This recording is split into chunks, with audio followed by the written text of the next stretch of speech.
அனைவருக்கும் வணக்கம். இப்போ நம்ம பார்க்க போகிறது வந்தோன்னா அல்ஜிப்ராவில் பயிற்சி 3.14 பயிற்சி 3.14 பார்க்க போகிறோம். அதில் ஆல்ரெடி வந்து 1-2 சம்ஸ் பார்த்துட்டோம். இது 3வது சம்ஸு. இதில் பாருங்கள், அதே தான் இருபடி சமன்பாடு தான் கண்டுபிடிக்க போகிறோம். இதில் வந்து பார்த்திங்கன்னா மூலங்கள் கொடுத்துட்டாங்க. ஆல்பா பீட்டான்ற 2 மூலங்கள் கொடுத்துருக்காங்க. அதுக்கான ஈக்குவேஷன் கொடுத்துருக்காங்க. x² - 6x - 4 = 0. இதனுடைய மூலங்கள் ஆல்பான்றது ஒரு மூலம், பீட்டான்றது ஒரு மூலம். ஓகேங்களா? ஆல்பான்றது ஒரு மூலம், பீட்டான்றது ஒரு மூலங்கள். ஸோ மூலங்களை கொண்டு இருபடி சமன்பாட்டை காண்க. நம்ம என்ன பண்ண போகிறோம்? இருபடி சமன்பாடு கண்டுபிடிக்க போகிறோம். ஸோ இருபடி சமன்பாடு கண்டுபிடிக்கிறதுக்கு நம்மளுக்கு ஃபார்முலா முதல்ல தெரிஞ்சுக்கணும். இருபடி சமன்பாடு கண்டுபிடிக்கிறதுக்கு ஃபார்முலா தெரிஞ்சுக்கணும். ஸோ இதில் வந்து பார்த்திங்கன்னா இந்த கொஸ்டினில் வந்து பார்த்தா 3 கேட்குறாங்க. ஃபஸ்ட்டு கேள்வி பார்த்தீங்கன்னா ஆல்பா ஸ்கொயர் மற்றும் பீட்டா ஸ்கொயர் 2 மூலங்களை வச்சு ஒரு இருபடி சமன்பாடு கண்டுபிடிக்கணும். அடுத்த கேள்வியில் 2 ஆல்பா 2 பீட்டா, இது ஒரு மூலம், இது ஒரு மூலம், இந்த மூலத்தை வச்சு ஒரு இருபடி சமன்பாடு கண்டுபிடிக்கணும். 3வது கேள்வி பார்த்தீங்கன்னா ஆல்பா ஸ்கொயர் பீட்டா மற்றும் பீட்டா ஸ்கொயர் ஆல்பா. ஓகேங்களா? ஸோ இது ஒரு மூலங்கள், இது ஒரு மொத்தம் இந்த 2 மூலத்தை வச்சு ஒரு சமன்பாடு. அப்போ மொத்தம் 3 கேள்வி கேட்டிருக்காங்க. ஸோ முதல்ல நம்ம ஃபஸ்ட்டு கேள்வி பார்ப்போம். ஃபஸ்ட்டு கேள்வி என்னது? ஆல்பா ஸ்கொயர் மற்றும் பீட்டா ஸ்கொயர்.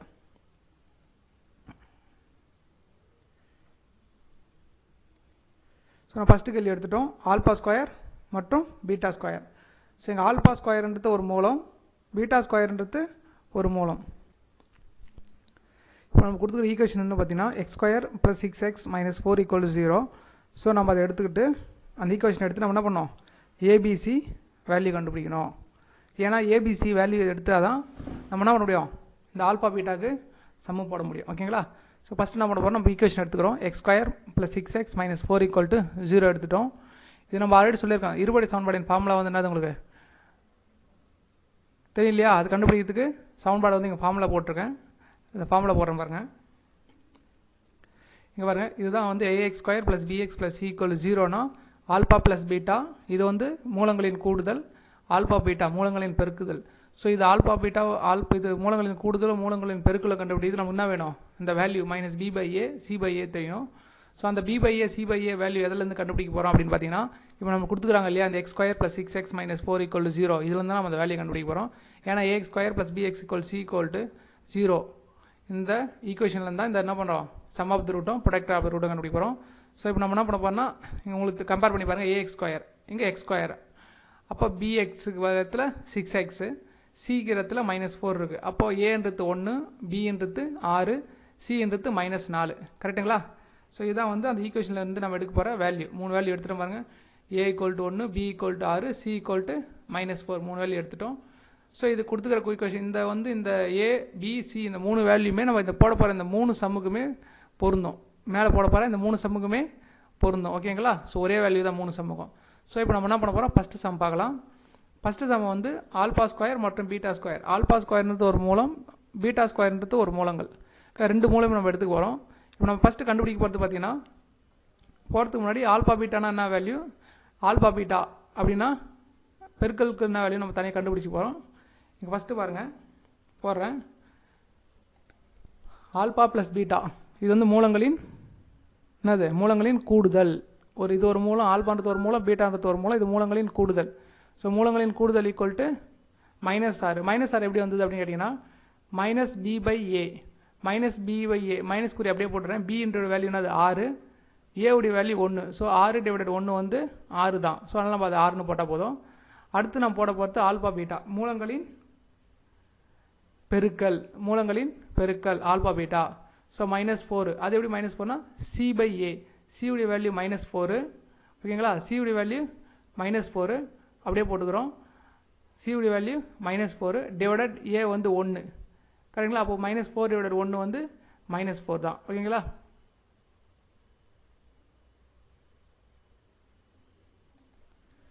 ஸோ இப்போ நம்ம வந்து ஆல்பா ப்ளஸ் பீட்டாவுடைய வேல்யூ கண்டுபிடிச்சிட்டோம், ஆல்பா பீட்டாவுடைய வேல்யூ கண்டுபிடிச்சிட்டோம்.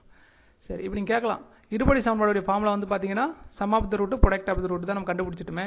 அப்போ இதை அப்படியே சமன்பாடில் போடலாமா, டேரெக்டாக போட ஆன்சர் வந்துடுமே அப்படின்னா போட முடியாது. ஏன் அப்படின்னா, இங்கே வந்து நம்ம எடுத்துக்கிற கண்டுபிடிச்சிக்கிற ஆல்பா வேல்யூ வந்து பார்த்தீங்கன்னா alpha plus beta = -6, alpha beta -4 தான் கண்டுபிடிச்சிருக்கோம். ஆனால் நம்மளுக்கு கேட்டுக்கிற கேள்வி என்னதுங்க? கொடுத்துக்கிற கேள்வி வந்து வெறும் ஆல்பா ப்ளஸ் பீட்டான்னு மட்டும் ஆல்பா மற்றும் பீட்டான்னு மட்டும் இந்த கேள்வி கேட்டிருந்தாங்கன்னா இந்த ஆன்சர் நம்ம என்ன பண்ணிடலாம் சவுண்ட்பாடில் போட்டு ஆன்சர் போட்டுடலாம். ஆனால் இங்கே அப்படி போட முடியாது. ஏன்னா இங்கே ஆல்பான்ற இடத்துல நம்ம என்ன கொடுத்துருக்காங்க கேள்வி ஆல்பா ஸ்கொயர், பீட்டான்ற இடத்துல பீட்டா ஸ்கொயர். அப்போது நமக்கு தேவையான ஆன்சர் வந்து ஆல்பா ஸ்கொயர் பீட்டா ஸ்கொயர் இதனுடைய மூலங்களின் கூடுதலும் மூலங்களின் பெருக்கலும் கண்டுபிடிச்சாதான் இந்த கொஸ்டின் நம்ம ஆன்சர் பண்ண முடியும். ஸோ அதனால் வந்து நம்ம டைரெக்டாக சப்ளை பண்ண முடியாது. ஸோ இப்போ நம்ம ஃபஸ்ட்டு போடுவோம் மூலங்களின் கூடுதல் கண்டுபிடிக்கலாம். மூலங்களின் கூடுதல் இங்கே பாரு இது வந்து வெறும் ஆல்பா ப்ளஸ் பீட்டா தான். ஆனால் நம்ம கேட்டுக்கிற கேள்வி வந்து ஒரு மூலம் வந்து ஆல்பானோ ஒரு மூலம் பீட்டானு கொடுத்துருக்காங்க. ஸோ நமக்கு என்ன கொடுக்குறாங்களோ அந்த மூலங்களுக்கு தான் நம்ம என்ன பண்ணோம் மூலங்களின் கூடுதல் கண்டுபிடிக்கணும், மூலங்களின் பெருக்கல் கண்டுபிடிக்கணும். ஸோ இந்த மூலங்களின் கூடுதலையும் மூலங்களின் பெருக்கலையும் வச்சு நம்ம வந்து ஆன்சர் போட முடியாது.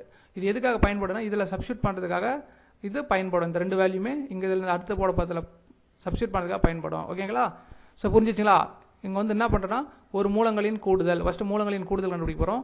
ஏன்னா ஆல்பா ஸ்கொயர்ன்றது ஒரு மூலம், பீட்டா ஸ்கொயர்ன்றது ஒரு மூலம்.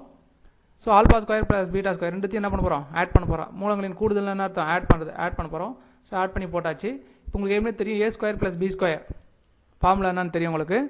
So A square plus B square formula என்னது A plus B the whole square minus 2ab. ஏபின்றது ஆல்பா பீட்டான்றதுனால நம்ம என்ன சொல்கிறோம் alpha plus beta the whole square minus 2 alpha beta அப்படின்னு நம்ம போட போகிறோம். 2 ஆல்பா பீட்டா அப்படின்னு போட போகிறோம். ஓகேங்களா? புரிஞ்சிருச்சிங்களா? இப்போ பாருங்க கொடுத்துக்க சம மாற்றி எழுதிட்டோம். இப்போ இங்கே மேலே இருக்கு இல்லையா ஆல்ரெடி ஆல்பா பீட்டா வேல்யூ கண்டுபிடிச்சிருக்கு இல்லையா அதனுடைய வேல்யூ இங்கே சப்ஸ்டியூட் பண்ண போகிறோம். புரியுங்களா உங்களுக்கு? அப்போ alpha plus beta the whole square minus 2 alpha beta. அப்போ ஆல்பா பீட்டாவோட வேல்யூ என்னது -6. அப்போ -6 த ஸ்கொயரு. ஆல்பா பீட்டாவோட வேல்யூ மல்டிபிகேஷனில் பார்த்தீங்கன்னா -4. அப்போ -2 × 4. ஓகேங்களா? எழுதியிருக்கேன் பாருங்கள் பார்த்தா உங்களுக்கு புரியும். ஸோ சப்ஸ்டியூட் பண்ணுறோம். இந்த மேலே இருக்கிற அந்த ரெண்டு வேல்யூ எடுத்து இதில் சப்ஸ்டியூட் பண்ண போகிறோம். ஆல்பா ப்ளஸ் பீட்டா ஸ்கொயர்னா -6 த ஹோல் ஸ்கொயர் -2 அப்படியே இருக்கும். இந்த ஆல்பா பீட்டாவுடைய வேல்யூ இருக்கு இல்லையா இந்த ஆல்பா பீட்டாவுடைய வேல்யூ இங்கே -4. ஸோ -4 போட்டாச்சு. இப்போ அடுத்த ஸ்டெப் என்ன பண்ண போகிறோம் நம்ம மல்டிப்ளை பண்ணி போடுமா. ஸோ -6 ஸ்கொயர் பண்ணிங்கன்னா மைனஸ் ப்ளஸ் ஆகிடும். 6 ஸ்கொயர் பண்ணிங்கன்னா 36. இங்கே மைனஸ் ப்ளஸ் ஆகிடும். 4 2 பெருக்கினீங்கன்னா 8. 4 2 பெருக்கினீங்கன்னா 8 வந்துடுமா. ஸோ அப்போ 36 + 8 36 + 8 போட்டாச்சுங்களா. ஸோ இப்போ 36 8 ஆட் பண்ணிங்கன்னா 44. ஸோ மூலங்களின் கூடுதல் alpha square plus beta square. நம்ம கேட்டுக்கிற கேள்வி வந்து ஆல்பா ஸ்கொயர் மற்றும் பீட்டா ஸ்கொயர் தான் ஒரு ரெண்டு மூலம் கொடுத்துருக்காங்க. அப்போ alpha square plus beta square மூலங்களின் கூடுதல் வந்து 44. இப்போ அடுத்தது இதே ஆல்பா ஸ்கொயர் ப்ளஸ் பீட்டா ஸ்கொயருடைய பெருக்கல் கண்டுபிடிக்கணும்ல. மூலங்களின் கூடுதலும் மூலங்களின் பெருக்கலும் தெரிஞ்சால் தான் நம்ம என்ன முடியும் அந்த சமன்பாடு இருபடி சமன்பாடை போட முடியும். ஸோ அப்போ மூலங்களின் பெருக்கல் பலன் போட போகிறோம். மூலங்களின் பெருக்கல் இங்கே கூடுதல்ன்றதுனால ஒரு மூலத்துக்கு இன்னொரு மூலத்துக்கு நடுப்புற நான் என்ன பண்ணிக்கிறேன் ப்ளஸ் சிம்பிள் போட்டிருக்கேன். இது பெருக்கல் பலன்றதுனால ஒரு மூலத்துக்கு இன்னொரு மூலத்துக்கு ரெண்டுத்தையும் ஆட் பண்ணி என்ன பண்ணியிருக்கேன் நடுப்புற ரெண்டு சேர்த்து போட்டால் ரெண்டுத்துக்கும் நடுப்புற மல்டிபிகேஷன் பெருக்கல் குறியீடுக்கு அர்த்தம். ஆல்பா ஸ்கொயர் ப்ளஸ் பீட்டா ஸ்கொயர்னா ரெண்டுத்துக்கு நடுப்புற பெருக்கல் இருக்குன்னு அர்த்தம். ஸோ ரெண்டுமே ஸ்கொயர் இருக்கிறதுனால ஸ்கொயர் நம்ம காமனாக வெளியே என்ன பண்ணிடலாம் ஸ்கொயர் காமனாக வெளியே எடுத்துக்கலாம். ரெண்டுமே ஸ்கொயர் இருக்கிறதுனால காமனாக ஸ்கொயரை வெளியில் எடுத்துடலாம். ஓகேங்களா? ஸோ ரெண்டு காமனாக பொதுவாக வந்து வேல்யூ வந்து வெளியில் எடுத்துடலாம். ஸோ பாருங்கள் எடுத்தாச்சு. Alpha beta the whole square ரெண்டு ஸ்கொயர் சேர்த்து காமனாக வெளியே போட்டேன். ஸோ இப்போ எனக்கு ஆல்பா பீட்டாவுடைய வேல்யூ தெரியும். ஆல்பா பீட்டாவுடைய வேல்யூ என்னது -4. அப்போ -4 நம்ம என்ன பண்ணலாம் ஸ்கொயர் பண்ணிக்கலாமா. -4 ஸ்கொயர் போட்டுடலாம். -4 ஸ்கொயர் போட்டாச்சு. ஸோ அப்போ -4 ஸ்கொயர்னா மைனஸ் ப்ளஸ் ஆகிடும். 4 பெருக்குனீங்கன்னா 4 4 சார் 16. ஸோ 16 4 பெருக்குனீங்கன்னா 16 வந்துருச்சா. ஸோ அப்போ நான் கண்டுபிடிச்சிட்டேன். எனக்கு கொடுத்துக்கிற முதல் கேள்விக்கு மூலங்களின் கூடுதலுடைய மதிப்பு 44 கண்டுபிடிச்சிட்டேன். மூலங்களின் பெருக்கல் பலன் 16 அப்படின்னு நான் கண்டுபிடிச்சிட்டேன். ஸோ அப்போ எனக்கு ரெண்டுமே தெரிஞ்சிருச்சு. இப்போ நம்ம என்ன பண்ணலாம் ஃபார்முலா சம்மு போட போகலாமா. இப்போது ரெண்டு வேல்யூ நான் தெரிஞ்சாச்சு. இப்போ நான் ரெண்டு வேல்யூமே எடுத்துக்கிறேன். ரெண்டு வேல்யூ எடுத்து வச்சுட்டேன். முதல்ல இங்கே தனித்தனியாக கண்டுபிடிச்ச வேல்யூ இருக்கு இல்லையா alpha square plus beta square 44, alpha square beta square வந்து 16. இது மூலங்களின் பெருக்கல், இது மூலங்களின் கூடுதல், இது வந்து மூலங்களின் பெருக்கல். ரெண்டுத்துக்கு நான் தனித்தனி ஆன்சர் எடுத்து எழுதிட்டேன். ஓகேங்களா? ஸோ இப்போ நம்ம வந்து என்ன பண்ண போகிறோம் இருபடி சமன்பாடு கண்டுபிடிக்க போகிறோம். இருபடி சமன்பாடு கண்டுபிடிக்க போகிறோம். பாருங்கள் இருபடி சமன்பாடு ஃபார்முலா உங்களுக்கு எப்படி சொல்லியிருக்கேன். இப்போ முதல்ல கிளாஸ்லேயே பார்த்தீங்கன்னா இதில் ஃபஸ்ட்டு இதில் பார்த்தீங்கன்னா தெரியும் இந்த எக்ஸசைஸில் x square minus sum of the root x plus என்ன அர்த்தம் ப்ராடக்ட் ஆஃப் த ரூட்ஸ். இந்த ப்ராடக்ட் ஆஃப் த மூலங்களின் கூடுதல் மூலங்களின் அது சரி ஒரு நிமிஷம்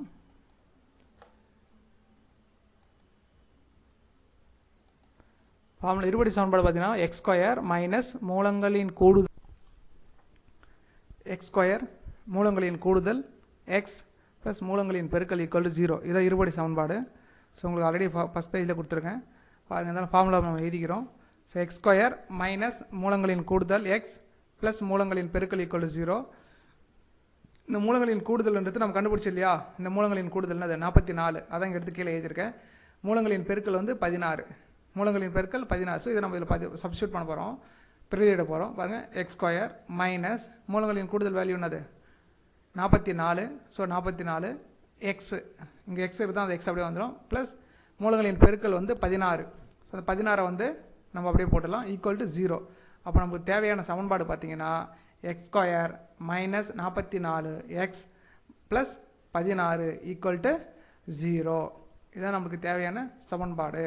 நல்லா புரிஞ்சுங்க.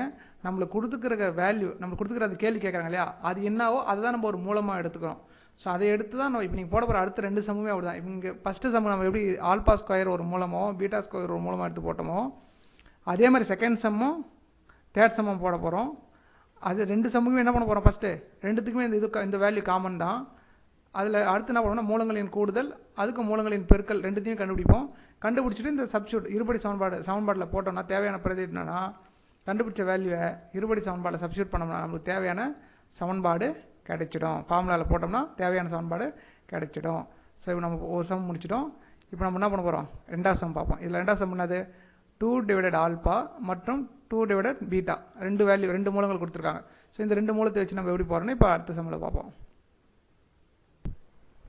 ஸோ இப்போ மூணாவதுல ரெண்டாவது சம் போட போகிறோம். Alpha divided 2 divided alpha 2 divided beta, இது ஒரு மூலம் இது ஒரு மூலம். ஸோ போன சம்மில் போட்ட மாதிரி தான் நம்ம போட போகிறோம். ஃபஸ்ட் நம்ம என்ன கண்டுபிடிக்கணும், மூலங்களின் கூடுதல் கண்டுபிடிக்கணும். மூலங்களின் கூடுதல் எழுதிட்டாச்சு. மூலங்களின் கூடுதல் இது ஒரு மூலம் இது ஒரு மூலம். அப்போ கூடுதல்னா ரெண்டுத்தையுமே ஆட் பண்ண போகிறோம். ஸோ அதனால் ரெண்டுத்தையும் ஆட் பண்ணுறதுனால தான் அதான் கூடுதல்னு அர்த்தம். ஸோ இது ஒரு மூலம் ரெண்டு மூலத்தையும் நம்ம என்ன பண்ணிட்டோம், ஆட் பண்ணிட்டோம். கரெக்டுங்களா? ஆட் பண்ணியாச்சு. ஆட் பண்ணி நம்ம என்ன பண்ணணும், இப்போ அடுத்த ஸ்டெப் போடணும். இது வந்து டிவைடில் வந்தனால முன்னாடி நம்ம போன எக்ஸசைஸில் பார்த்துருப்போம். பேஸு சேமாக இல்லைன்னா பவரை நம்ம என்ன பண்ண முடியாது, இந்த மாதிரி கூட்டி போட முடியாது. ஆனால் பேஸு சேமாக கொண்டு வரணும். ஆனால் நம்ம என்ன கிராஸ் மல்டிப்ளை பண்ண போகிறோம். ஏன்னா இங்கே வந்து ஆல்பா இருக்குது பீட்டா இல்லை, இங்கே பீட்டா இருக்குது ஆல்பா இல்லை. அப்போ அதனால் எது இல்லையோ அதனால் கிராஸ் மாற்றி நம்ம மல்டிப்ளை பண்ண போகிறோம். அப்போ மல்டிப்ளை பண்ணிங்கன்னா கிராஸ் மல்டிப்ளைன்னு பேர் இருக்குது. ஸோ அப்படி பண்ணிங்கன்னா இங்கே என்ன ஆகிடும், இது 2 பீட்டா. கிராஸ் மல்டிப்ளை பண்ணிங்கன்னா 2யும் 3 பெருக்கினீங்கன்னா ரெண்டையும் பீட்டாவை மல்டிப்ளை பண்ணிங்கன்னா 2 பீட்டா. இந்த ஆல்பாவையும் 2யும் பெருக்கினீங்கன்னா 2 ஆல்பா டிவைடட் பேஸும் ஆல்பா பீட்டா பெருக்கினா ஆல்பா பீட்டா. ஸோ நான் பெருக்கி போகிறேன் பாருங்கள், புரியும். இங்கே பாருங்கள், இதான் கிராஸ் மல்டிப்ளிகேஷன் பேர். இது ரெண்டுத்தையும் மல்டிப்ளை பண்ணி இங்கே போட்டாச்சு, இது ரெண்டுத்தையும் மல்டிப்ளை பண்ணி இங்கே போட்டாச்சு, பேஸில் இருக்க ரெண்டுத்தையும் மல்டிப்ளை பண்ணி கீழே போட்டாச்சு. ஸோ இதான் கிராஸ் மல்டிப்ளிகேஷன் பேர். ஸோ போட்டாச்சுங்களா? போட்டுட்டோம். இது ரெண்டுத்துலேயும் வந்து பார்த்தீங்கன்னா 2 காமனாக இருக்குது. அதனால் 2 காமனாக வெளியே எடுத்துட்டோம்னா மீதி என்ன இருக்கும், ஆல்பா பீட்டா தான் இருக்கும். அப்போ 2 ப்ராக்கெட்டில் வெளியே எடுத்துட்டோம்னா ஆல்பா பீட்டா, கீழே இருக்கிற ஆல்பா பீட்டா அப்படியே தான் இருக்கும். இதெல்லாம் ரொம்ப ஈஸியான சம் தான், உங்களுக்கு போட்டு ப்ராக்டிஸ் பண்ணி ரொம்ப ஈஸியாக வந்துடும். ஸோ பாருங்கள், 2 காமனாக வெளியே எடுத்துட்டோம், ஆல்பா பீட்டா வந்துருச்சுங்களா? போட்டுமா? ஓகே. இப்போ நம்ம அடுத்தது வேல்யூ என்ன பண்ணுறோம், முடிஞ்சு போச்சு. ஏன்னா நம்ம வந்து ஒன்று சம் ஆஃப் த ரூட்டு, இன்னொன்று ப்ராடக்ட் ஆஃப் த ரூட்டு. மூலங்களின் கூடுதல் மூலங்களின் பெருக்கல், இந்த மேலே இருக்கிற 2 மெத்தடில் இது வந்துருச்சுனாவே நம்ம ஆட்டோமேட்டிக் என்ன பண்ணிடலாம், மதிப்பை சப்ஸ்டியூட் பண்ணிடலாம். இந்த ஆல்பா ஒன்று நம்மளுக்கு வர கண்டுபிடிக்கிறது வந்து ஒன்று ஆல்பா பீட்டாவாக இருக்கணும், இல்லைனா alpha beta, alpha plus beta இல்லைனா ஆல்பா பீட்டா, ரெண்டுத்தில் ஏதாவது ஒன்று இருந்தால் நம்ம ஆட்டோமேட்டிக் அந்த வேல்யூ சப்ஸ்டியூட் பண்ணணும். ஆனால் இந்த இடத்துல அந்த மாதிரி பண்ண முடியாது. கரெக்டாக, ஏன்னா அந்த மெத்தட் இல்லை, செகண்ட் ஸ்டெப்லேயும் அந்த மெத்தட் இல்லை. ஸோ மூணாவது அந்த ஸ்டெப்பில் வரும்போது தான் நமக்கு இந்த மெத்தடில் கரெக்டாக சப்ஸ்டியூட் பண்ணுற மாதிரி வருது. ஸோ அதனால் நம்ம என்ன பண்ணிடுறோம், இப்போ சப்ஸ்டியூட் பண்ண போகிறோம். இப்போ 2 ஆல்பா பீட்டாவுடைய வேல்யூ -6, ஓகேங்களா? அப்போ 2 -6 மல்டிப்ளை பண்ணிங்கன்னா -12 டிவைடட் வகுத்தல் ஆல்பா பீட்டா மதிப்பு வந்து -4. இப்போ -12 டிவைடட் -4, கரெக்டுங்களா? புரியுதா நான் சொல்கிறது? ஸோ மதிப்பு உங்களுக்கு சப்ஸ்டியூட் பண்ணியிருக்கேன் பாருங்கள், போட்டாச்சு. 2 மல்டிப்ளை பண்ணிங்கன்னா -12 டிவைடட் -4, -12 டிவைடட் -4, கரெக்டுங்களா? உங்களுக்கு புரியுதா சொல்கிறது? ஸோ நம்ம என்ன பண்ணிட்டோம், போட்டாச்சு மைனஸ் டிவைடட். இப்போ இது கேன்சல் பண்ணோம்னா மைனஸ் மைனஸ் ஆகிடும், ப்ளஸ் ஆகிடும், மைனஸ் மைனஸ் ப்ளஸ் ஆகிடும், கேன்சல் ஆகிடும். 12 4 அடிச்சிங்கன்னா 3, 12 4 அடிச்சிங்கன்னா 3. ஸோ நம்மளுக்கு கிடைச்ச ஆன்சர் வந்து மூலங்களின் கூடுதல். இந்த ரெண்டாவது சம்முக்கிற மூலங்களை கொடுத்துக்கிற 2 ஆல்பாக்கும் 2 பீட்டா 2 மூலங்களையும் கூட்டினீங்கன்னா மூலங்களின் கூடுதலுக்கு வந்து நம்மளுக்கு கிடைச்சிக்கிற ஆன்சர் வந்து +3. ஓகேங்களா? முடிஞ்சிச்சா? அடுத்து நம்ம கண்டுபிடிக்கிறது மூலங்களின் பெருக்கல் கண்டுபிடிக்க போகிறோம். மூலங்களின் பெருக்கல் கண்டுபிடிக்க போகிறோம். மூலங்களின் பெருக்கல் உங்களுக்கு தெரியும் இல்லையா? மூலங்களின் கூடுதல் எப்படி கூட்டுறோமோ பெருக்கல்னா பெருக்கணும். ரெண்டு மூலத்தையும் நம்ம என்ன பண்ண போகிறோம்? பெருக்கி போடணும். ஸோ நம்ம ரெண்டு மூலத்தை தனியாக எடுத்துக்கிறோம். பாருங்கள், 2 ஆல்பான்றது ஒரு மூலம், 2 பீட்டான்றது ஒரு மூலம். இந்த இடத்துல கூட்டணும், கூடுதல் கூட்டணும். இங்கே பெருக்கல் பாருந்தாலும் நம்ம பெருக்கிறோம். ஸோ பெருக்கும் போது உங்களுக்கு இந்த கிராஸ் மல்டிபிகேஷன் தேவைப்படாது. ஏன்னா பெருக்கும் போது பேஸையும் பவரையும் என்ன பண்ணிக்கலாம்? மேலே இருக்கிறதையும் மேலே அப்படியே மல்டிப்ளை பண்ணி விடலாம், கீழே இருக்கிற வேலையை கீழே மல்டிப்ளை பண்ணி விடலாம். அப்போ ரெண்டுத்தையும் மல்டிப்ளை பண்ணிங்கன்னா என்ன வரும் உங்களுக்கு? ரெண்டு மல்டிப்ளை பண்ணால் 4. இந்த ஆல்பா பீட்டை மல்டிப்ளை பண்ணால் ஆல்பா பீட்டா. கரெக்டுங்களா? Alpha beta. ஸோ பெருக்கில் பொறுத்த வரைக்கும் எப்பவுமே இந்த சம் ஈஸியாக தான் இருக்கும். அந்த கூட்டலில் தான் உங்களுக்கு இந்த மாதிரி கொஞ்சம் போடுற மாதிரி இருக்கும். பெருக்கில் வந்து ஈஸியாக இருக்கும் எப்பவுமே எல்லா சம்மிலுமே. ஸோ போட்டாச்சு. இப்போ 4 அப்படியே இருக்கட்டும். ஆல்பா பீட்டாவுடைய மதிப்பு நமக்கு தெரியும். ஆல்பா பீட்டாவுடைய மதிப்பு என்னது? -4. ஸோ இப்போ நம்ம சப்ஸ்டிட் பண்ணியாச்சு. 4 டிவைடட் -4. ஸோ 4 கேன்சல் ஆச்சுன்னா 4 அடிச்சிடலாம். அடிச்சுட்டா 1 வந்துடும். ஆனால் மேலேயோ இல்லை கீழே ஏதாவது ஒரு இடத்துல மைனஸ் குறி இருந்தால் அந்த ஆன்சர் மதிப்பு என்னவாக இருக்கும்? மைனஸாக தான். ஏன்னா ப்ளஸ் டிவைடட் மைனஸ் வந்து மைனஸ் குறி தான். ஓகேங்களா? ரெண்டுத்தில் ஏதாவது ஒரு இடத்துல மைனஸ் இருந்தால் கூட நம்ம மைனஸ் எடுத்துக்கணும். ஸோ 4 அடிச்சுட்டா 1. ஸோ -1. இப்போ பாருங்கள், மூலங்களின் கூடுதல் கண்டுபிடிச்சிட்டேன் 3, மூலங்களின் பெருக்கலும் கண்டுபிடிச்சிட்டேன் என்னது? -1. இப்போ நம்ம ஃபார்முலாவில் போடலாம். இருபடி சமன்பாடு ஃபார்முலா போடலாம். இருபடி சமன்பாடு ஃபார்முலா என்ன உங்களுக்கு தெரியும் இல்லையா? மூலங்களின் x ஸ்கொயர் மூலங்களின் சொல்லுங்கள் x ஸ்கொயர் மூலங்களின் கூடுதல் x ப்ளஸ் மூலங்களின் பெருக்கல் ஈக்குவல் டு 0. மூலங்களின் கூடுதல் வந்து 3, மூலங்களின் பெருக்கல் பலன் -1. ஸோ இப்போ நமக்கு தேவையான சமன்பாடு பார்த்தீங்கன்னா நம்மளுக்கு தேவையான சமன்பாடு என்ன இருக்கும் பார்த்தீங்கன்னா, ஸோ நமக்கு தேவையான சமன்பாடு x ஸ்கொயர் -3x -1 ஈக்குவல் 0. கேட்டுங்களா? நம்ம சப்ஸ்டிட் பண்ணாமல் தேவையான சமன்பாடு அதுதான் கிடைக்கும். பாருங்கள், வந்துருச்சுங்களா? பாருங்கள், x ஸ்கொயர் மைனஸ் மூலங்களின் கூடுதல் 3 போட்டாச்சு. இந்த x அப்படியே போட்டுட்டோம். மூலங்களின் பெருக்கல் வேல்யூ -1 ஈக்குவல் டு 0. இதுதான் வந்து இருபடி சமன்பாடு. இந்த கொடுத்துக்கிற இந்த 2 மூலங்களுக்கான இருபடி சமன்பாடு. ஸோ நமக்கு என்ன மூலம் கொடுக்குறாங்களோ அந்த கொடுத்துக்கிற 2 மூலங்களையும் ஒரு வாட்டி என்ன பண்ணோம்? கூடுதல் கண்டுபிடிக்கணும், ஒரு வாட்டி பெருக்கல் பலன் கண்டுபிடிக்கணும். ரெண்டுத்துக்கு வர ஆன்சரை வச்சு நம்ம அந்த சமன்பாடை உருவாக்கலாம். கரெக்டுங்களா? ஸோ இது வந்து 2வது சம்மு. இப்போ 3வது எக்ஸசைஸில் 3வது சம் இருக்குது. ஸோ அதையே நம்ம பார்த்துடலாம்.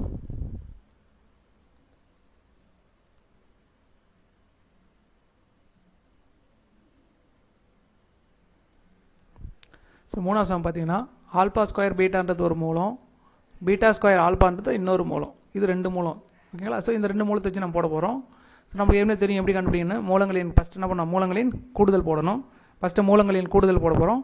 மூலங்களின் கூடுதல் அர்த்தம் இது ஒரு மூலம், ஆல்பா ஸ்கொயர் பீட்டா ஒரு மூலம், பீட்டா ஸ்கொயர் ஆல்பா ஒரு மூலம். ஸோ 2 மூலத்தை கூடுதல் என்ன பண்ணோம்? ஆட் பண்ணணும். ஸோ ஆட் பண்ணி போட்டுட்டோம். பாருங்கள், மூலங்களின் கூடுதல் 2 நடுவு சிம்பிள் வந்துடுச்சா? ஆட். அதான் மூலங்களின் கூடுதல் போட்டாச்சு. ஸோ இப்போ என்ன பண்ண போகிறோன்னா இது 2த்தையும் வந்து ஆட் பண்ணணும். இப்படி ஆட் பண்ணும்போது என்ன பண்ணால் 2த்துலையும் எது காமனாக இருக்கோ அந்த வேல்யூ வெளியே எடுத்துடலாம். இல்லை பாருங்கள், இதில் 2 ஆல்பா இருக்குது, ஒரு பீட்டா இருக்குது. இதில் 2 பீட்டா இருக்குது, ஒரு ஆல்பா இருக்குது. ஸோ அப்போ எது 2த்துலையும் காமனாக இருக்குன்னு பார்த்தீங்கன்னா ஒரு ஆல்பா ஒரு பீட்டா மட்டும் தான் 2த்துலையுமே காமனாக இருக்கும். மீதி பாருங்க, இதில் ஒரு ஆல்பாவும் ஒரு பீட்டாவும் எடுத்துடலாம், இதில் ஒரு ஆல்பாவும் ஒரு பீட்டாவும் எடுத்துடலாம். அப்போ எடுத்துட்டிங்கன்னா பேலன்ஸ் என்ன இருக்கும்? இதில் ஒரு ஆல்பாவும் இதில் ஒரு பீட்டாவும் தனியாக நிற்கும். ஸோ நான் அதை எடுத்து எழுதுறேன் பாருங்கள். பொதுவாக 2த்துக்கு எது பொதுவான மதிப்பு அதை எடுத்துடலாம். ஸோ ஆல்பா பீட்டா, ஏன்னா இங்கே மல்டிபிகேஷன் அதெல்லாம் எதுவும் கிடையாது. ஏன்னா டிவைடர் இருந்தால் கிராஸ் மல்டிப்ளை பண்ணலாம், அதெல்லாம் இதில் எதுவும் கிடையாது. இது ஈஸியாக இருக்கும். ஸோ ஆல்பா பீட்டா பொதுவாக எடுத்துட்டா ஆல்பா ப்ளஸ் பீட்டா. ஓகேங்களா? ஸோ இப்போ நமக்கு கிடச்சிருச்சு பாருங்கள். இந்த மெத்தடில் வந்துருச்சு பாருங்கள். ஆல்பா பீட்டா மெத்தடில் ஒன்று வந்துருச்சு, ஆல்பா பீட்டா மெத்தடில் வந்துருச்சு. ஸோ இந்த மெத்தட் வந்துட்டு நம்ம ஆட்டோமேட்டிக்காக என்ன பண்ணிடலாம்? மதிப்பை சப்ஸ்டியூட் பண்ணிடலாம் இல்லையா? ஸோ அப்போ ஆல்பா பீட்டாவுடைய மதிப்பு -4, ஆல்பா ப்ளஸ் பீட்டாவுடைய மதிப்பு -6. ஸோ அப்போ -4 பெருக்கல் -6. ஸோ அப்படி பெருக்கும் போது என்ன ஆகிடும்? உங்களுக்கு மைனஸும் ப்ளஸ் ஆகிடும். பாருங்கள், இது -4 -6 மைனஸ் ப்ளஸ் ஆகிடும். 6 4 மல்டிப்ளை பண்ணினா 24. ஸோ நம்மளுக்கு வந்து மூலங்களின் கூடுதல் கண்டுபிடிச்சிட்டோம். அடுத்தது இதே மாதிரி மூலங்களின் பெருக்கல் கண்டுபிடிக்க போகிறோம். பெருக்கல் என்ன பண்ணுவோம்? இந்த ஃபஸ்ட்டு இருக்கிற மூலத்தையும் 2வது இருக்கிற மூலத்தையும் 2த்தையும் மல்டிபிகேஷன் பெருக்கல் குறி போடணும். அதை மூலங்களின் பெருக்கல். ஓகேங்களா? ஸோ மூலங்களின் பெருக்கல் போட போகிறோம். ஆல்பா ஸ்கொயர் பீட்டா பெருக்கல் பீட்டா ஸ்கொயர் ஆல்பா. ஸோ போட்டுட்டோம். பெருக்கல்லாம் உங்களுக்கு எப்படி தெரியல? ஈஸி தனியாக அப்படி 2 நான் ஈஸியாக மல்டிபிகேஷன் பண்ணிடலாம். இங்கே ஆல்பா ஸ்கொயர் இருக்குது, இங்கே ஒரு ஆல்பா இருக்குது. அப்போ இது என்ன ஆகிடும்? ஆல்பா கியூப் ஆகிடும். இங்கே பீட்டா இருக்குது, இங்கே பீட்டா ஸ்கொயர் இருக்குது. அப்போ இது பீட்டா கியூப். ரெண்டுமே பெருக்குனீங்கன்னா என்ன ஆகிடும்? உங்களுக்கு ஆல்பா கியூப் பீட்டா கியூப்னு வந்துடும். கரெக்டுங்களா? நான் என்ன சொல்லியிருக்கேன், இந்த மாதிரி 2த்துக்கும் கியூப் வந்ததுன்னா, ஸ்கொயரோ கியூபோ வந்ததுன்னா பக்கத்தில் வந்து மல்டிபிகேஷன் இருந்தால் 2த்துக்கு பொதுவாக காமனாக நம்ம என்ன பண்ணிக்கலாம்? வெளியில் எடுத்துடலாம். எப்படி எடுப்போம்? ஆல்பா பீட்டா இந்த ஹோல் கியூப் 2த்துக்கு ப்ராக்கெட் போட்டு இந்த ஹோல் கியூப்னு மேலே எடுத்துக்கலாம். பாருங்கள், 2த்துக்கு கியூப் ஒன்றா இருந்தால் மல்டிபிகேஷன் பெருக்கில் இருந்தால் மட்டும் அந்த மாதிரி காமனாக எடுத்துடலாம். நடுப்புற வந்து சிம்பிள் ப்ளஸோ மைனஸோ அந்த மாதிரி இருந்தால் டிவைடோ அந்த மாதிரி இருந்தால் நம்மளால் எடுக்க முடியாது. பெருக்கல் ரெண்டுத்துக்கு நடுப்புற பெருக்கல் குறி இங்கே ரெண்டுத்துக்கு ரிலேஷன் போலனா பெருக்கல் இருக்கிறது அர்த்தம்.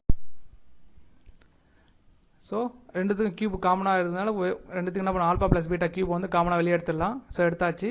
ஆல்பா பீட்டாவோட வேல்யூ நமக்கு தெரியும் -4 ஓகேங்களா. -4 the whole cube -4 the whole cube ஓகேங்களா போட்டாச்சு. ஸோ 3 முறை இதை மல்டிப்ளை பண்ணோம். 3 முறை மல்டிப்ளை பண்ணோன்னா 4 3 முறை பண்ணிங்கன்னா 64 ஓகேங்களா வந்துடும். ஸோ பவரில் வந்து ஆட் நம்பரில் இருந்ததுன்னா இந்த மாதிரி 7 நம்பரில் இருந்ததுன்னா பவர் 3 5 அது மாதிரி இருந்ததுன்னா உள்ள வேல்யூ கீழே இருக்கிற வேல்யூ வந்து மைனஸில் இருந்தால் ஆட்டோமேட்டிக் வர ஆன்சரும் மைனஸில் தான் வரும். ஏன்னா 3 முறை மைனஸ் பண்ணிங்கன்னா 3 முறை மைனஸ் வேல்யூ மல்டிப்ளை பண்ணிங்கன்னா என்ன ஆகிடும் ஆட்டோமேட்டிக்காக மைனஸ் தான் வரும். பாருங்க -3 மைனஸ் இருக்குது. ஸோ மைனஸ் பிறகுனா ப்ளஸ் மைனஸ் வேணும். ஸோ அதனால் பவரில் வந்து இந்த மாதிரி ஒத்தப்படையில் இருந்ததுன்னா ஆட்டோமேட்டிக் வர ஆன்சர் மைனஸில் தான் வரும். மைனஸ் வேல்யூவாக இருந்தால் ப்ளஸ் வேல்யூ வந்தால் ப்ளஸில் தான், அது பிரச்சனை இல்லை. மைனஸ் வேல்யூ வரும்போது தான் நமக்கு ப்ராப்ளம். ப்ளஸ் வேல்யூ வந்ததுன்னா அது ஒத்தப்படையில் வந்தாலும் சரி ரெட்டப்படையில் வந்தாலும் சரி வேல்யூ வந்து ஆன்சர் வந்து ப்ளஸில் தான் வரும். ஸோ ஆனால் இங்கே நம்மளுக்கு வந்து ஒத்தப்படையில் 3 ஆட் நம்பரில் இருக்கிறதுனால -64. ஸோ இது மூலங்களின் பெருக்கல் பலன். ஸோ -64 கிடச்சிருச்சு. இப்போ நம்ம அடுத்து என்ன பண்ண போகிறோம் சமன்பாடில் போட போகிறோம். இருபடி சமன்பாடு என்னது x² மைனஸ் மூலங்களின் கூடுதல் x ப்ளஸ் மூலங்களின் பெருக்கல் ஈக்குவல் டு 0. ஸோ அப்போ x² போட போகிறோம். மூலங்கள் மைனஸ் போட்டு மூலங்களின் கூடுதல் என்னது 24 அப்படியே போட போகிறோம். 24x ஓகேங்களா. மூலங்களின் பெருக்கல் என்னது -64. So equal to 0. அப்போ நமக்கு தேவையான சமன்பாடு x² minus 24x minus 64 equal to 0. இதான் நமக்கு தேவையான சமன்பாடு, இருபடி சமன்பாடு கண்டுபிடிச்சிட்டோம். ஸோ மூணாவதுல இருக்கிற 3 சமமே நம்ம போட்டுட்டோம். ஸோ அடுத்த பதிவில் 4 5 6 இருக்குது இந்த எக்ஸசைஸில். ஸோ அதையும் நம்ம அடுத்த பதிவில் போடுவோம் ஓகேங்களா. தேங்க்யூ.